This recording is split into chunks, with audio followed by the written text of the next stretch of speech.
El gobierno federal aceptó la recomendación de la Comisión Nacional de Derechos Humanos por los hechos ocurridos el 22 de mayo de 2015 en Tanuato, Michoacán, pero no coincide con la hipótesis de que en ese lugar se cometieron ejecuciones arbitrarias, como lo señaló el organismo.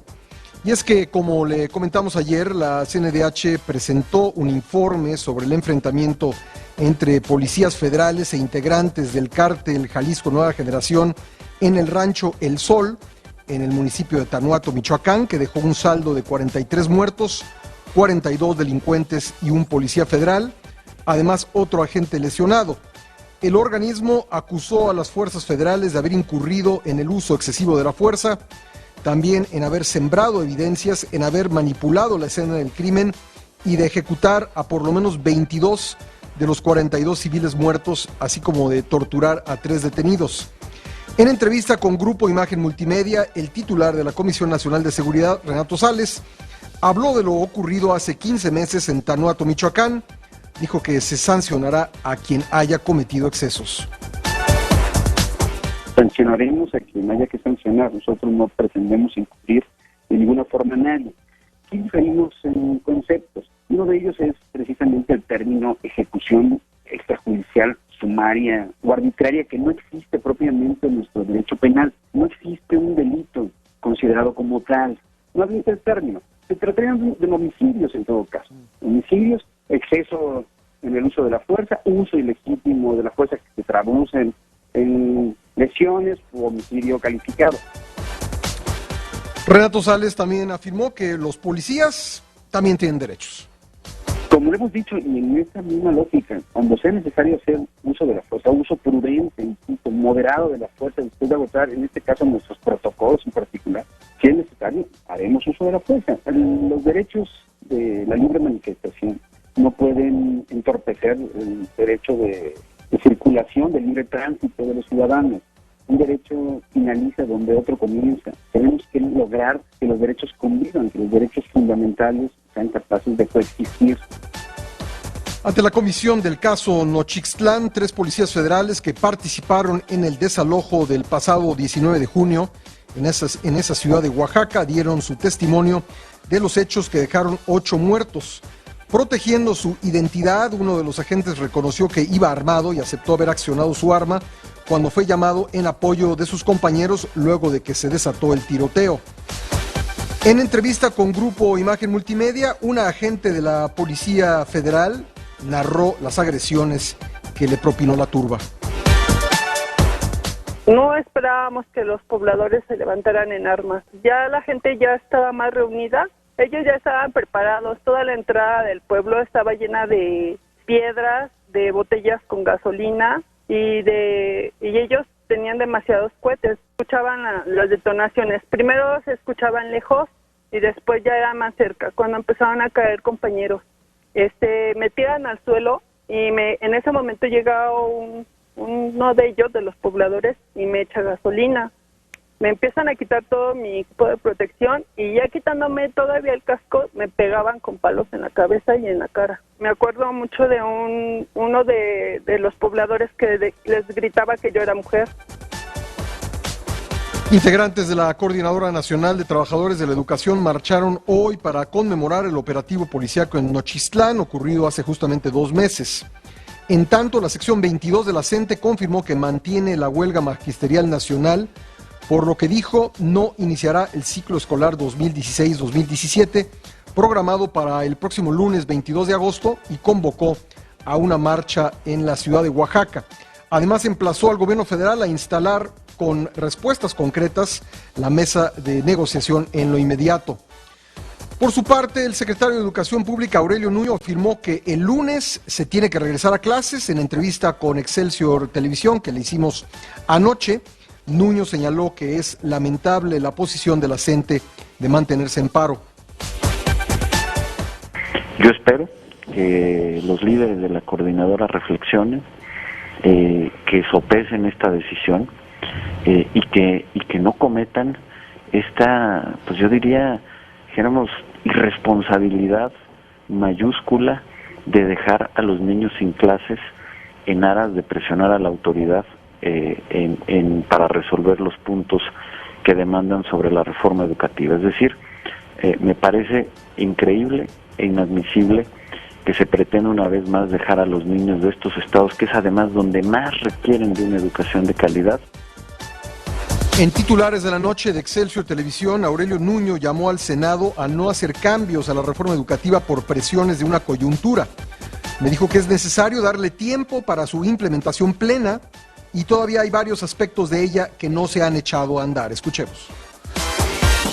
No podemos perder la perspectiva y por un asunto o por un conflicto coyuntural no podemos echar abajo un proyecto de nación de esta dimensión. Y por ello hay que seguir buscando las vías del diálogo, de hacer ver la riqueza que tiene la reforma, los beneficios que tiene para los maestros y por supuesto también con toda apertura hacer los ajustes que sean necesarios en la política pública, pero esto de que la reforma se ha echado abajo o tal, no tiene, Pascal, ningún sustento.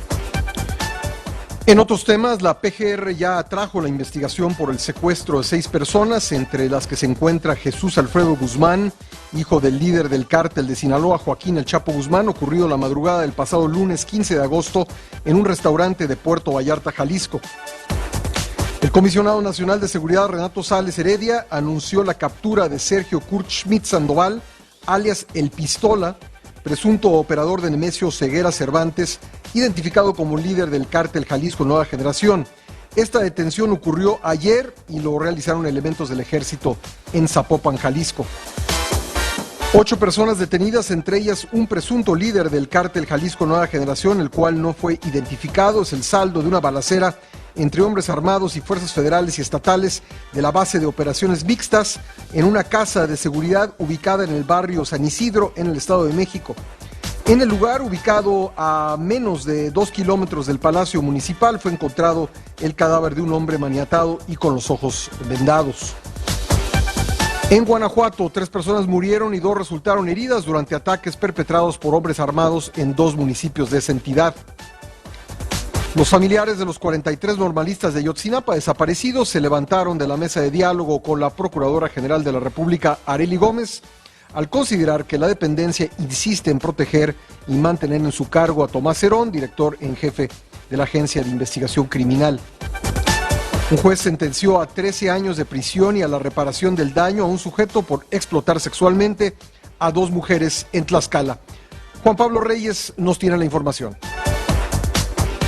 Por explotar sexualmente a 2 mujeres en Tlaxcala, un juez sentenció este martes a 13 años de prisión y a la reparación del daño a un tratante de personas. Se trata de la sentencia condenatoria número 16 de 2012 a violencia contra las mujeres y trata de personas de la Procuraduría General de la República. En declaraciones a Grupo Imagen, la fiscal Ángela Quiroga destacó que la importancia de esta sentencia radica en que para la víctima no es suficiente el hecho de que el responsable quede recluido en prisión, ya que es imperativo que el daño causado sea reparado. Y es que de 2012 a la fecha, la PGR tiene abiertas 368 investigaciones por el delito de trata de personas en sus modalidades de explotación sexual y pornografía infantil. En ese periodo se han obtenido 16 sentencias condenatorias y 5 absolutorias. Al ser consultada sobre los pendientes actuales de la Fiscalía, Quiroga expuso que tiene 11 consignaciones con órdenes de aprehensión pendientes de cumplimentar, lo cual significa que en el momento en que éstas se cumplimenten, podrán seguir el proceso penal. La pena máxima para un tratante de personas es de 20 años de prisión por una víctima, aunque en ocasiones se puede sentenciar a los culpables por diversas víctimas, por lo que alcanzarían una pena mayor. Informó Juan Pablo Reyes. Rolando Subirán Roberts, secretario de Desarrollo Económico de la gestión del exgobernador de Nuevo León, Rodrigo Medina, compareció en audiencia por el caso de la empresa Kia, en el que la Subprocuraduría Anticorrupción lo acusa de haber recibido incentivos. Subirán aseguró que estos se le otorgaron de manera legal. La tormenta tropical Key, que se formó esta madrugada sobre el Pacífico, se ubicaba a 510 kilómetros al sur de Cabo San Lucas, Baja California Sur. Sin embargo, perderá fuerza en la velocidad de sus vientos durante el fin de semana y se degradará a depresión tropical, informó el Servicio Meteorológico Nacional. Key es el 11º ciclón tropical en el Océano Pacífico de esta temporada. El sistema de monitoreo atmosférico reporta que la calidad del aire es regular en la mayor parte de la Ciudad de México y su zona conurbada. La delegación Azcapotzalco registra 40 puntos y Meca, mientras que Ecatepec, en el Estado de México, tiene 55 unidades. Lo financiero. En la economía y las finanzas, esta mañana los bancos de la Ciudad de México ofrecían el dólar estadounidense hasta en 18 pesos con 60 centavos, 19 centavos más respecto del cierre de ayer. En estos momentos el dólar se compra en 17 pesos con 83 centavos y se vende en 18 con 58. Por su parte, el euro se adquiere en 20 pesos con 41 centavos y se ofrece en 20 con 99. La Bolsa Mexicana de Valores baja 0.31%. En Estados Unidos, el Dow Jones resta 0.36% y el Nasdaq perdió 0.28%. Y vámonos al panorama mundial. El presidente de la campaña de Donald Trump, Paul Manafort, renunció a su cargo. La separación ocurrió en medio de una reorganización del equipo de campaña de Trump y tras las revelaciones sobre su trabajo encubierto para un partido político prorruso en Ucrania. Ya es el segundo coordinador de la campaña de Trump que renuncia desde que este lanzó su campaña presidencial. El enviado especial de la ONU para Siria, Staffan de Mistura, pidió una tregua de 48 horas en los combates en la ciudad de Alepo, tras afirmar que ningún convoy de ayuda había llegado durante agosto a las zonas sitiadas en Siria. En tanto, Rusia continúa con los ataques en el este del país.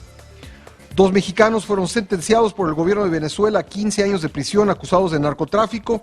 Milton Torres y Víctor Cardoza fueron detenidos el 19 de octubre de 2014 tras ser vinculados a una aeronave que entró ilegalmente en Venezuela para transportar droga.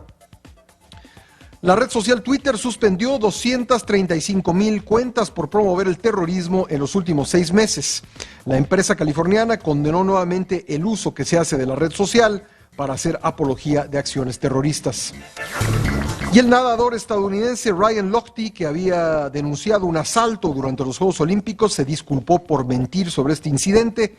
A través de Twitter dijo lamentar no haber sido franco sobre lo ocurrido. En tanto, Jimmy Feigen, también implicado en el supuesto robo, deberá pagar por orden de un juez $11,000 a una institución de caridad. Bueno, ya casi se terminan los Juegos Olímpicos de Río de Janeiro. Hoy es la antepenúltima jornada. Por lo pronto, Diego del Real buscará una histórica medalla para México esta noche cuando participe en la final del lanzamiento de martillo. Además, arranca la jornada 6 de la Liga Bancomer MX. Los Tiburones Rojos del Veracruz se miden ante los Diablos del Toluca.